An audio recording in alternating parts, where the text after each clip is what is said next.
So this morning, Heather introduced you to the RGSY project, so there's a lot that I don't need to do, which is wonderful. You know, Heather gave us the numbers this morning, so I don't have to do that. She talked to you about how our sample is fairly liberal on a liberal conservative scale, and we asked them about religion. So those are the numbers. The survey involved questions about religion, about sexuality, about gender, about the relationship between those identity markers.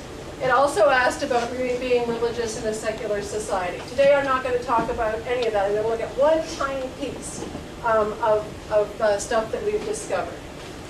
In this paper, so I started writing this paper, I was going to talk about influences of religion on the sexual attitudes and practices of Canadian youth. And then when I started to look at the data, the premarital sex thing is the one that jumped out. And so I'm going to talk to you about why that's the, well, maybe not why that's the case. I'm going to talk to you about what we found. So in this paper, I'm just going to look at the one case. Religion is important to our respondents, but it's not usually definitive for their sexual practices. And yet the surveys, and particularly the interviews, as you'll see, do reveal some themes that are worth examining. And I'm just going to look at sex before marriage as a theme. Most respondents to the survey and the interviews see their participation in religion, and therefore what they take from religion as influencing their sexuality, as both negotiated and negotiable. In the surveys, when asked whether religious teachings on sexuality should adapt to contemporary social and cultural views, over 60% indicated that they either strongly agreed or agreed with this statement. So they think religion is the force that needs to adapt to the present age rather than vice versa on the whole. But as we're going to see, this doesn't come without a struggle. So although not all our interviews are completed and transcribed, in reading through the interviews that are available right now, one theme stood out for me. Premarital sex is seen by a high number of respondents as an issue where religion influences sexuality. Often respondents own sexuality in ways that I found surprising. I made certain assumptions about premarital sex in our 18 to 25-year-old sample group, and they turned out to be questionable assumptions. In the survey, we provided several statements relevant to the issue of premarital sex. And then respondents were asked whether they strongly agreed, uncertain, disagreed, strongly disagreed, or non-applicable. So there was that, range of possible choices. Here are the statements. Ideally, sex should take place only within the context of marriage. Sex could be fulfilling outside marriage as long as it's within a loving context. Casual sex is detrimental to one's well-being. It's important that I'm a virgin when I get married. It's important that my partner is a virgin when I get married. And then participants were also asked whether they were sexually active and whether they engaged in casual sex. So first, ideally sex should take place only within the context of marriage. Here you can see that 65% either disagree or strongly disagree with this notion. So they, on the whole, see a place for sex outside marriage. So that's one thing that we discovered. And if I have time today, I'm going to juxtapose this against what Andrew Yip and his researchers found in the UK, which was very different, just for the record. I might not get to that today, but so you see that over 60% don't think that sex necessarily belongs only within marriage, 65%. Sex can be fulfilling outside marriage as long as it's within a loving context, a similar kind of percentage the other way around. 63.3% either agree or strongly agree. Now, of course, you could disagree with this statement on two grounds. You could disagree with this statement because you think sex belongs within marriage, or you could disagree with this statement because you think sex and love have nothing to do with one another. So I think probably our respondents are a mixed bag in that. But nonetheless, you get about the same number who think sex could be fulfilling outside marriage in a loving context as you get who disagree with the notion that sex belongs within marriage. Casual sex is detrimental to one's well-being. A little more variance here, but still 49.5% disagree or strongly disagree with this statement. So, about half of our respondents think that casual sex is okay. Now you're going to see that actually a much smaller percentage actually engage in casual sex, but nonetheless, as a matter of what they think about casual sex, 49.5% can basically say that it's not detrimental to one's well-being. When you get to the virginity question, it's really not important to our respondents, right? It's important that I'm a virgin when I get married. 73% disagree or strongly disagree with that. And even more, it's important that my partner's a virgin when I get married. 76% don't find that important, that their spouse to be is or is not a virgin. Only 12% agree or strongly agree with this statement. Now, we have not parsed this by religion yet. And when we parse it by religion, I know that we're going to get quite a variance, right? So just, we know that that's what's going to happen when we do that. So this is just our whole sample, and within our sample there are a lot of religious nuns, SBNRs, but I'm concentrating on people who have a certain kind of religious identity today. So in terms of sexual activity, 65.1% of our respondents consider themselves sexually active. Only 25.4% engage in what they would call casual sex. So although close to 50% of them think casual sex is not detrimental, only 25% of them actually engage in casual sex. Our participants are almost, highly single, 78.5%. Now single, interestingly enough, seems to mean a variety of things for our participants, but nonetheless not married, not in some kind of legal marriage arrangement or even a common law partnership arrangement for most of them. Of the singles, 54.2% are sexually active, only 7.25% of our respondents are actually married. Okay. In summary then, the respondents to the survey were by a strong majority sexually active. This was in the same general proportion as they thought that sex doesn't necessarily need to be in the context of marriage, and that sex could be fulfilling in a loving context. Virginity isn't a strong priority, and so, at least in our respondents, premarital sexual activity is generally seen as okay, although not, of course, by everyone.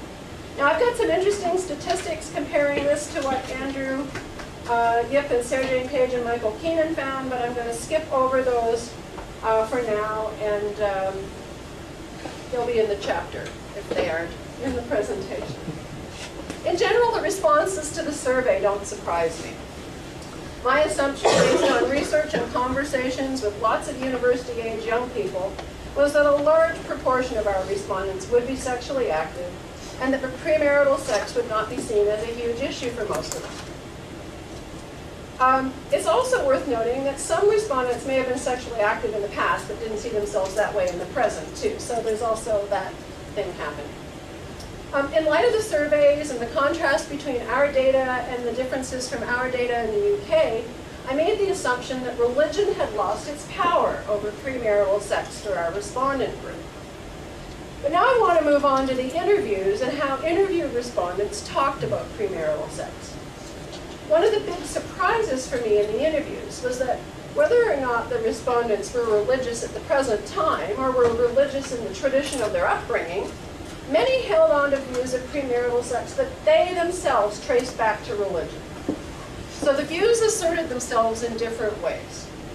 One participant, Samantha, talked about her attitude to premarital sex as directly influenced, she's a Christian, directly influenced by her religious views. She was saving sex for marriage, not just because it was sex, but because marriage was important to her. The thing with the idea of sex in the context of marriage is that I'm not talking just about a sexual partner. I'm talking about someone that I'd be interacting with in every aspect of my life. So this is someone I'm raising children with. This is someone that I'm getting married to in presumably a religious ceremony. This is someone that I have to decide whether or not this person's going to be going to church with me every week. Religious practice is very much part of my everyday life. Now, it turns out that Samantha's in the minority here, but she articulates this position. Several participants experienced negative feelings about becoming sexually active even if they themselves no longer directly adhered to the tradition that imparted that value to them. For instance, Rebecca, who was brought up Catholic, but who did not practice Catholicism at the time of the interview, said, I think it was a total guilt shaming for me, because I thought that, that being a good Christian meant you had to be chaste. And when I became sexually active, it was, like I felt, there was guilt and shame surrounding it. Lauren, who was brought up in the United Church of Canada, who's been very active in that denomination, but who's not really sure if the word Christian applies to her, mentioned having to, quote, shake off the concept of not having sex before marriage. It was just tradition, and I don't really take much stock in tradition, she said.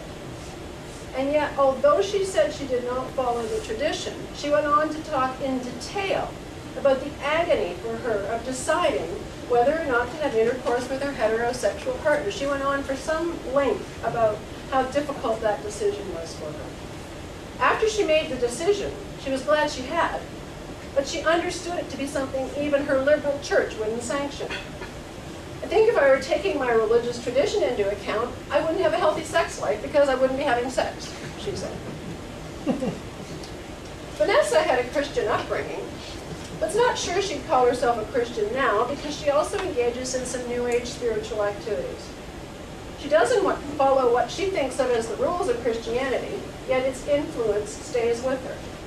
For me, I think that part of the reason that I felt like a slut the first time I had sex was not just because of society, but because I had a Christian upbringing. I didn't associate myself with the Christian upbringing at that time in any real sense, but that those teachings do carry with you. Others, although they didn't necessarily express negative feelings about themselves, did talk about the need to overcome a religious message that they were given. So Victoria from the United Church of Canada, who doesn't go to church anymore, but who does practice daily devotions, said, I know religiously you save yourself for marriage, but also, I forgive your sins too. So if I decide to, do have sex outside marriage, I still feel comfortable going to church, even though I know that the rule is not to. But there's also the forgiving aspect of the church. And Michelle, a Muslim, said, there are some things that probably I shouldn't be doing that I'm doing now because I'm in a relationship right now. I'm just like, full disclosure, I have sex. And I know I shouldn't because I'm not married, but I'm just going to. I'm going to take that risk. I feel like at the end of all things, when I go up in front of God and He's judging me, He's probably not going to actually care as much about me having sex before marriage as He's going to about the other things, like the obligatory parts of the religion and just being an all-in-all good person. Still others were cognizant of the message, even if they don't view or hear it as prescriptive. Brianna, who's a lesbian churchgoer from the United Church, expressed it thus. Obviously, they'd prefer you wait longer before having sex simply because of the maturity level involved. But they aren't against it and certainly have no problems with it. Or Cindy, who considers herself both Catholic and spiritual but not religious, said of Catholicism, well, that religion limits many of the practices that the young people do. So for example, having sexual relations before getting married, that's among the people that I know, with me, that's very common. Yeah, so, but for example now, like I'm not married and I have a boyfriend and I have sexual relations with him, and I'd say that's against the tradition, the Catholic tradition, yeah. Studies of young adults have found that there's quite a range of opinions on what constitutes real sex. But in the case of sex before marriage, the heterosexual participants quoted above mean intercourse. That's what they mean. I mean, remember, I did not have sex with that woman, Monica Lewinsky. That's the sort of sub-trope here. Bill Clinton, sorry, yeah. So there's quite a, but in all of these cases, they mean heterosexual intercourse when they're talking about it. So they've usually engaged in a number of sexual activities and behaviors that they might not actually regard as real sex. How many minutes do I have? You have just now 5. Oh, perfect. Yeah. So they all of them have engaged in a number of sexual activities.